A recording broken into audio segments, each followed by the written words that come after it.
Old money doesn't stay old money by accident. Roughly 70% of wealthy families lose their fortune by the second generation, and nearly 90% lose it by the third. But a small number of families break that pattern completely, and it's not because they're better investors. It's because they use a specific set of structures most people have never even heard of. Built for one purpose: moving wealth to the next generation with as little of it taken by taxes, lawsuits, or bad decisions as possible. I'm walking through exactly how these families do it, real mechanisms, real numbers, and where it actually starts to break down if you get it wrong. If this is useful, hit like and subscribe so you don't miss the next one. Here's the foundation everything else in this video builds on, and it's simpler than people expect. When you sell an appreciated asset, stock, real estate, a business, you owe capital gains tax on the growth. So wealthy families structure their lives to almost never sell. Instead, they borrow against what they own. Banks will lend against a stock portfolio or real estate at relatively low interest, and that loan is not taxable income. You're not selling anything. You're just borrowing money, using your assets as collateral. That borrowed cash funds lifestyle, new investments, whatever's needed, while the original asset stays invested and keeps growing. Then comes the part that actually makes this a generational strategy, not just a clever loan. When the asset owner eventually passes away, their heirs inherit the asset at what's called a stepped-up basis, meaning, for tax purposes, the asset's cost is reset to its value on the date of death. Any capital gain that built up over the owner's entire lifetime simply disappears for tax purposes. The heirs can then sell the asset with little to no capital gains tax owed, or pay off the loan and keep going. This pattern has a name in wealth management circles: buy, borrow, die. Buy appreciating assets, borrow against them instead of selling, and let the step up in basis erase the gain when it passes to the next generation. If you're holding highly appreciated assets and considering selling to access cash, ask a financial advisor specifically about asset-backed lending or securities-based lines of credit before you sell. It's often a materially cheaper way to access the same cash, where the assets actually live. Wealthy families rarely leave assets directly to their kids in a simple will. They put them into a dynasty trust. A dynasty trust is an irrevocable trust designed to hold assets for multiple generations, sometimes indefinitely, depending on the state, rather than distributing everything outright to one generation, who then faces estate tax again when they die, and pass it to the next generation. The tool that makes this powerful is the generation skipping transfer tax exemption. Normally, transferring wealth to a grandchild instead of a child would trigger an extra layer of tax specifically designed to stop families from skipping a generation to avoid double taxation. But every person has a lifetime exemption amount. Currently, well over $13 million per person. Though this figure adjusts and is legislated, so it's worth confirming the current number, that can be allocated to a trust to shield it from that generation skipping tax entirely. Once assets are inside a properly funded dynasty trust using this exemption, the growth of those assets can pass down through multiple generations without being hit by estate tax at each step. This is the single biggest reason old money families stay wealthy for centuries in places with dynasty trust laws, while a self-made millionaire who just leaves everything in a normal will can see a large percentage of it taxed away at each generational transfer. If your estate is approaching 7 figures, this is the point to have a conversation with an estate attorney about trust structures. Not a will alone, since a will only controls where assets go, not how they're taxed as they move through generations. A structure that lets families transfer business or investment assets to the next generation at a discounted taxable value, completely legally. A family limited partnership, Or flip works like this. Parents contribute a business, real estate, or investment portfolio into a partnership. Then gift or sell limited partnership interests to their children over time, while retaining control as the general partner. Here's the mechanism that makes this valuable. A minority, non-controlling interest in a partnership is worth less on paper than the same slice of the underlying assets, because whoever holds it can't control the partnership or easily sell their stake. The EARS recognizes this and allows valuation discounts, often somewhere in the range of 20 to 40%, when gifting these limited interests. That means a parent can transfer a larger share of the underlying value to their children, while using up less of their gift and estate tax exemption in the process. This is a technical, closely scrutinized area.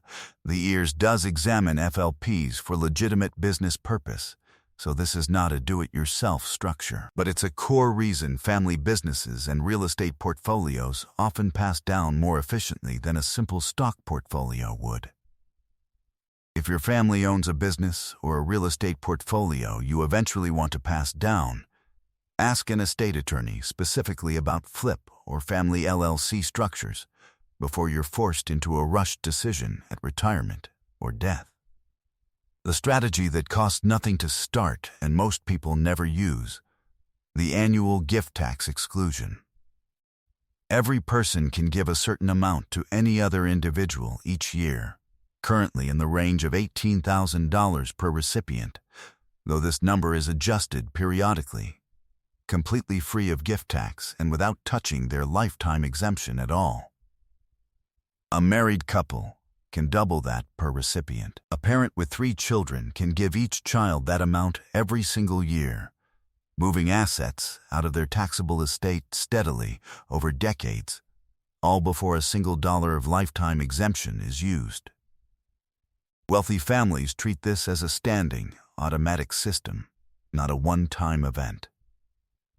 Done consistently over 20 or 30 years. Systematic annual gifting alone can move a genuinely large amount of wealth out of an estate, especially when the gifted assets are invested and allowed to grow in the recipient's hands rather than the giver's. If you have assets you already intend to leave to your children eventually, moving a portion via the annual exclusion now, rather than waiting until death, gets decades of extra growth happening in their name instead of yours. Tax-free. A tool wealthy families use specifically to hand the next generation liquid, tax-free cash, exactly when they need it most. A life insurance policy's death benefit is generally income tax-free to the beneficiary. But if that policy is owned personally, its value can still be pulled into the estate for estate tax purposes.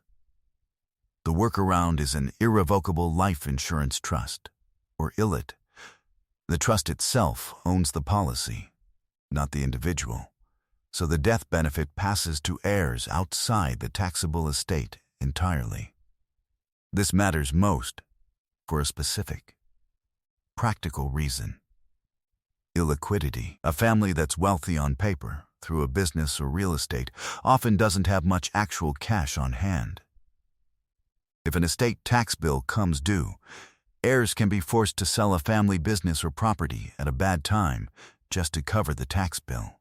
A life insurance payout inside an ILIT solves that problem directly. It hands heirs the cash to cover taxes or expenses without touching the actual family assets. If your net worth is concentrated in a business or real estate rather than cash, ask an estate attorney whether an ILIT makes sense for your family specifically to cover future liquidity needs. A more advanced technique used heavily by families with assets expected to grow quickly. A grantor retained annuity trust, or GRAT. Here's the mechanic. You place an asset into a GRAT and receive fixed annuity payments back from the trust over a set number of years, structured so the value returned to you roughly equals what you put in, based on an EARS interest rate assumption. Whatever the asset grows beyond that EARS assumed rate passes to your beneficiaries at the end of the term. Essentially, gift tax free. This works especially well with an asset you expect to appreciate quickly. A stake in a business right before a sale, for example. If the asset outperforms the year's assumed rate, all of that excess growth transfers to the next generation without using up gift tax exemption. If it underperforms, you generally just get your original asset back with minimal downside. This one is genuinely advanced and only worth exploring with a specialized estate attorney once your estate is large and you're holding an asset you expect to grow significantly. It's not a starting point strategy.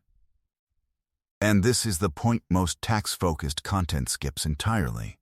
But multi-generational wealth advisors will tell you it matters more than every strategy above combined. Remember that statistic from the start. Most wealthy families lose their fortune within 2 or 3 generations. The families that don't almost universally do one thing differently. They treat the next generation's financial education as seriously as the money itself.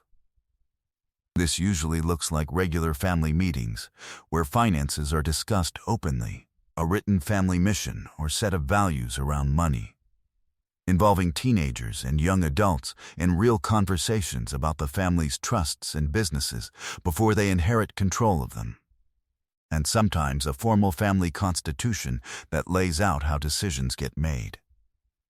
Some families even require the next generation to demonstrate financial competency, managing a smaller account responsibly, for example, before they're given control of larger trust assets. A perfectly structured dynasty trust still gets drained in one generation by an heir who was never taught how to manage money. The legal structures in this video protect wealth from taxes. Family governance protects it from the people who inherit it. If you have children who will eventually inherit anything meaningful, start including them in real conversations about money now. Not the exact numbers necessarily, but the thinking, the values, and eventually the mechanics, years before they actually receive anything. Let's bring it together. The real secret isn't one clever trick. It's a stack of structures working together, never selling appreciated assets and borrowing instead, holding wealth in a dynasty trust to avoid repeated estate tax, using family limited partnerships to transfer business or real estate at a discount, gifting systematically every single year, using life insurance trusts to solve the liquidity problem, occasionally freezing asset growth with a grat for the next generation, and underneath every one of those, actually preparing the people who will inherit it all. None of this is unavailable to you specifically. Most of these tools scale. The systematic gifting and the family governance conversation in particular cost nothing and can start today, regardless of your current net worth. The families who keep their wealth for generations usually just started 20 or 30 years before everyone else. If this helped, subscribe for more breakdowns like it, and talk to a licensed estate attorney or financial advisor about which of these actually fits your family's numbers, since exemptions and thresholds change and your specific situation determines what applies. Thanks for watching.